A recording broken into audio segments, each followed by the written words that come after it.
एक नई नवेली दुल्हन अपनी शादी के पहली रात में अपने कमरे में बैठकर अपने पति का इंतजार कर रही थी। यानी कि दोस्तों, पहली रात, सुहाग वाली रात को वो पत्नी अपने कमरे में बैठकर अपने पति का इंतजार कर रही थी। इंतजार करते हुए काफ़ी समय बीत जाता है। तब कुछ रात के 9 से 10 बज रहे होते हैं। तब उनका पति उसके कमरे में आता है और अपनी खूबसूरत पत्नी को बहुत ही ध्यान से देखता है और निहारता है। उसे बहुत ही पसंद आता है और उनसे कुछ बातें करता है। मीठी-मीठी बातें करते हुए अपने बीवी को निहारता है और ऐसे ही प्यार करना शुरू कर देता है। प्यार करते ही उनके साथ संबंध बनाना शुरू करता है। जैसे ही वो अपने पत्नी के साथ संबंध बनाना शुरू करता है कि तभी अचानक से उसकी पत्नी की मौत हो जाती है। इस तरह की यह जब उसके पति को देखता है कि उसकी पत्नी की मौत हो गई है, तो उसके पैरों तले से ज़मीन खिसक जाती है। उस सोचने पे मजबूर हो जाता है कि आखिर इसको क्या हुआ? इसके साथ क्या हो गया? इस तरह की भयावह घटना अगर आप सुनेंगे, तो आप भी सोचने पे मजबूर हो जाएँगे कि आखिर एक नई नवेली दुल्हन जो अपने पति का बेसब्री से इंतज़ार कर रही थी, अचानक उसकी मौत कैसे हो जाती है?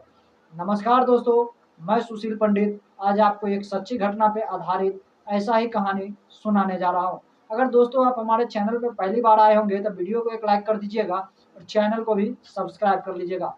तो दोस्तों, आज की ये जो कहानी है, ये बिहार के भागलपुर जिले की है। जी हाँ दोस्तों, वहाँ पर एक परिवार रहता है जिसमें एक माता, पिता और एक पुत्र होता है। यानी कि दोस्तों, माँ-बाप का इकलौता बेटा होता है जिसका नाम संजीव होता है। वो काफ़ी नॉर्मल परिवार से आता है, यानी कि दोस्तों मिडिल क्लास परिवार से आता है। वो दिहाड़ी मज़दूर का काम करता था। उसके बेटे का नाम था संजीव, जो कि दिहाड़ी मज़दूर का काम करता था और किसी तरह अपने घर परिवार का गुज़र-बसर कर रहा था। समय उसका इसी तरह निकलता जा रहा था और वो ऐसे ही कर के लगभग उसकी उम्र 30 से 35 साल हो चुका था और वो शादी करना चाहता था। शादी के लिए वो काफ़ी परेशान हो रहा था क्योंकि उसकी शादी कहीं हो ही नहीं रही थी। कई जगह उनके रिश्ते लगते थे, लेकिन हर जगह उनकी रिश्ता टूट जाता था। इसलिए कि वो काफ़ी परेशान होने लगा, तंग होने लगा।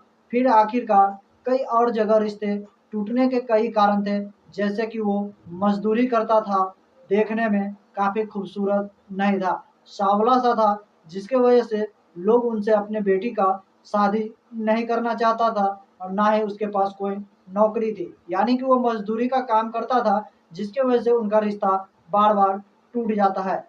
आखिरकार वो संजीव कई जगह ट्राई करता है अपनी शादी के लिए, लेकिन कहीं भी वो सफल नहीं हो पाता है। फिर एक दिन घर में बैठे ही सोच रहा होता है कि तभी उसके मम्मी-पापा उसको कहता है कि चल बेटा, आज तेरे लिए हमने एक रिश्ता देखा है, वहाँ पे चल, तू भी लड़की को देख लेना, अगर लड़की पसंद आए तो बात हम आगे बढ़ाएँगे। तो दोस्तों, वहाँ से जो ये संजीव और उसके माता-पिता जब लड़की को देखने जाता है, तो संजीव बहुत ही उत्साहित होता है, बहुत ही मन में ख़्याल उसके चलते रहता है कि जाएँगे तो इस तरह से।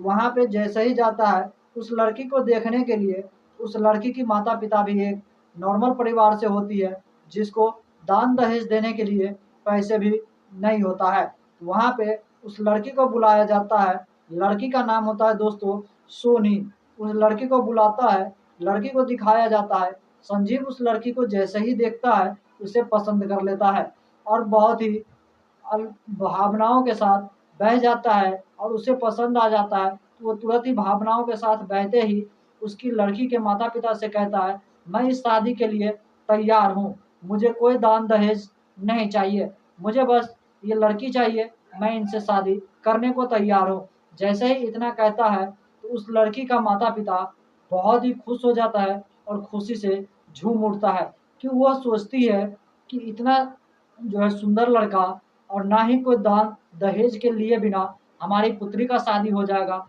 ये तो हमारे लिए बहुत ही अच्छी बात है। क्योंकि उनके पास इतना पैसे भी नहीं था कि वो अपने बेटी के शादी में किसी को दहेज दे सके।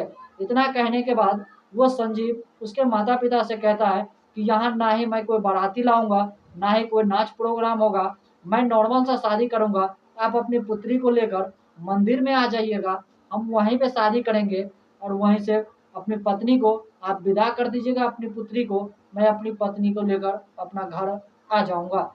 इस तरह से सारी तैयारी होने लगती है, मंदिर में वहाँ पहुँच जाते हैं दूल्हा, उधर से दुल्हन भी आ जाती है, दुल्हन के कुछ रिश्तेदार भी होते हैं, मंदिर में शादी समारोह का पूरी तैयारी हो जाता है, वहाँ 7 फेरे लेने ही वाले होते हैं। तो वहाँ पे वो लड़का अचानक से डिमांड कर देता है लड़की के माता-पिता से कि मुझे 2.5 लाख रुपए चाहिए।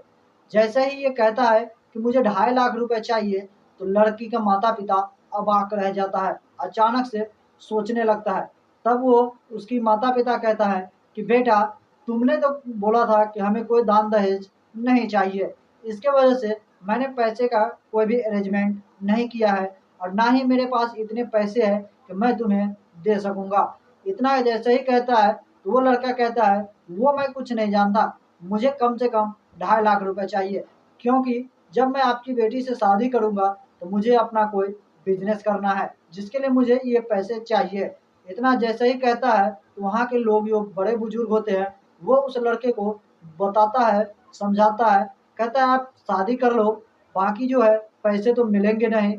इसके लिए वो लड़का सोचता है चलो मैं बाद में बात कर लूँगा। किसी तरह वहाँ से समझा-बुझा कर उस लड़के को और लड़की की शादी करवा देते हैं। जैसे उस सोनी और संजीव का शादी हो जाता है, तो उसकी माता-पिता यानी कि सोनी की माता-पिता अपनी पुत्री को विदा कर देता है संजीव के घर के लिए। तो सोनी अपने पति के साथ अपने संजीव के घर यानी कि ससुराल पहुँच जाता है। ससुराल पहुँचने के बाद वो उसको एक कमरे में रख दिया जाता है, जहाँ वो अपने पति का इंतज़ार कर रही होती है। यानी कि दोस्तों उनकी पहली रात होती है, सुहाग वाली रात होती है, तो उसमें वो बेड पे बैठकर अपने पति का इंतज़ार कर रही थी कि हमारा पति कब आएगा। काफ़ी समय इंतज़ार करने के बाद उसका पति रात के लगभग 9 से 10 बजे उसके कमरे में पहुँचता है। उसके कमरे में जैसे ही पहुँचता है, अपने पत्नी को बहुत ही गौर से देखता है, बहुत ही निहारता है, जैसे कि उसे लगता है उसके सपनों की सारी खुशी जो उसकी सपनों की रानी थी, वो मिल चुकी है। उसको निहारते हुए उससे प्यार भरी बातें करता है। बातें करते-करते वो अपनी पत्नी से कहता है कि तुम कल अपने मायके चली जाना और वहाँ से 2.5 लाख रुपए लेकर आना। इतना जैसे ही कहता है, तो सोनी अचानक से उससे बोल पड़ता है गुस्से से कि देखो, मेरे मम्मी के पास इतने पैसे नहीं हैं कि तुमको दे पाएगा और तुमने शादी से पहले इसके बारे में भी कोई बात नहीं किया था। इसलिए मेरे मम्मी-पापा तुम्हें इतने पैसे नहीं दे पाएँगे। इतना जैसे ही सोनी कहता है, लड़का गुस्सा हो जाता है और इधर सोनी भी गुस्सा हो जाती है। यानी कि नई नवेली दुल्हन गुस्सा हो जाती है और एक साइड होकर यानी किनारे में होकर फिर से शांत होकर बैठ जाती है। तो वो लड़का सोचता है, चलो इसके बारे में बाद में बात कर लेंगे। वो अपनी पत्नी से प्यार करना चाहता है, तो उसको प्यार से बुलाता है अपने पास, बैठाता है और उसे फिर किस करता है, उसके साथ संबंध बनाने की कोशिश करता है। जैसे ही उसके साथ संबंध बनाने की कोशिश करता है, तो उसकी जो दुल्हन होती है, सोनी, वो उससे नहीं यानी कि उसके साथ नहीं बनाना चाहता था संबंध, तो उससे धक्का देकर वो अलग हो जाता है। इसकी वजह से उसका पति जो संजीव रहता है, उसको काफ़ी गुस्सा आ जाता है। गुस्से आ जाने की वजह से वो अपने पत्नी के साथ ज़बरदस्ती करने की कोशिश करता है। उसके हाथ पकड़कर, उसके पाँव पकड़कर उसके साथ ज़बरदस्ती करने की कोशिश करता है, जिसमें वो नाकाम होता है। उसकी पत्नी उसमें भी उसका साथ नहीं देती है, जिसकी वजह से वो संजीव और भी ज़्यादा गुस्सा हो जाता है और इतना गुस्सा हो जाता है कि वो अपनी पत्नी का गला पकड़ लेता है कसकर। गला इतनी कस के पकड़ लेता है दोस्तों कि तब तक नहीं छोड़ता है जब तक कि उसकी पत्नी की मौत नहीं हो जाती है।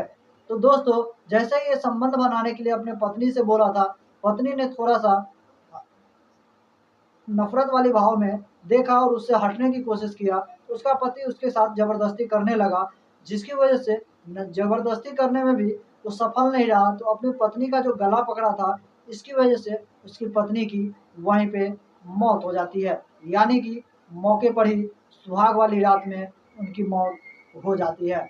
जैसे ही मौत हो जाती है, वो दूल्हा जो संजीव था, वो आश्चर्यचकित रह जाता है कि आखिर इसके साथ ऐसे कैसे हो गया, इसके साथ मैंने ऐसा कैसे कर दिया। यानी कि दोस्तों, वो गुस्से से इतना लाल पीला था कि उसको पता ही नहीं था कि वो क्या कर दिया।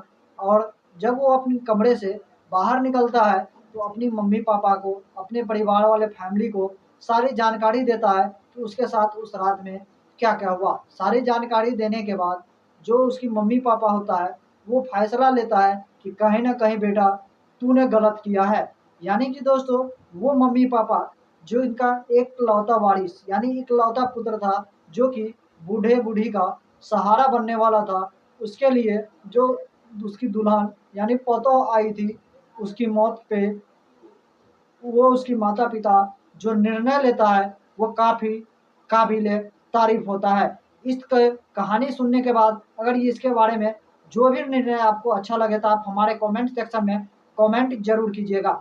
क्योंकि दोस्तों, उसकी मम्मी पापा ये निर्णय लेता है कि बेटा तूने गलत किया है, इसकी हत्या कर दी है, इसके लिए तुझे तो जेल जाना पड़ेगा। और तभी उसकी माता पिता पुलिस को फ़ोन करता है। भागलपुर के सदर का जो भी पुलिस होता है, वो उनके यहाँ पे पहुँचता है और उसको गिरफ्तार कर लेता है और उसको गिरफ्तार करके जेल में ले जाकर बंद कर देता है।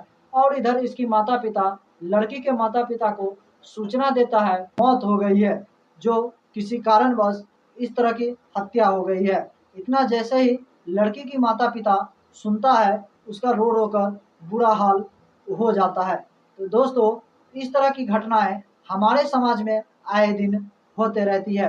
दोस्तों, इस घटना से हमें ये सीखने को मिलता है कि कहीं ना कहीं गलती इसमें किसकी है, ये आप लोग हमें कमेंट बॉक्स में कमेंट करके ज़रूर बताइएगा। यहाँ गलती उस लड़के मजदूर संजीव का था, या इस प्यारी भोली सी लड़की सोनी का था, या उसके माता पिता का था। अगर इस कहानी के बारे में जो भी आपका विचार हो, आप हमारे कमेंट सेक्शन में कमेंट कीजिएगा। तब तक के लिए दोस्तों, इस वीडियोज़ में बस इतना ही। सबक एक को सीख हम सबको। सतर्क रहिए, सावधान रहिए। क्योंकि दोस्तों, आज की जो कहानी था, इससे सीखने के बाद बहुत से लोगों के साथ ऐसी घटनाएं आपने सुना होगा और देखा होगा। तो सतर्क रहिए, सावधान रहिए। तब तक के लिए दोस्तों, जय हिंद, जय भारत। वीडियो पसंद आया हो तो वीडियो को लाइक और चैनल को सब्सक्राइब जरूर करें।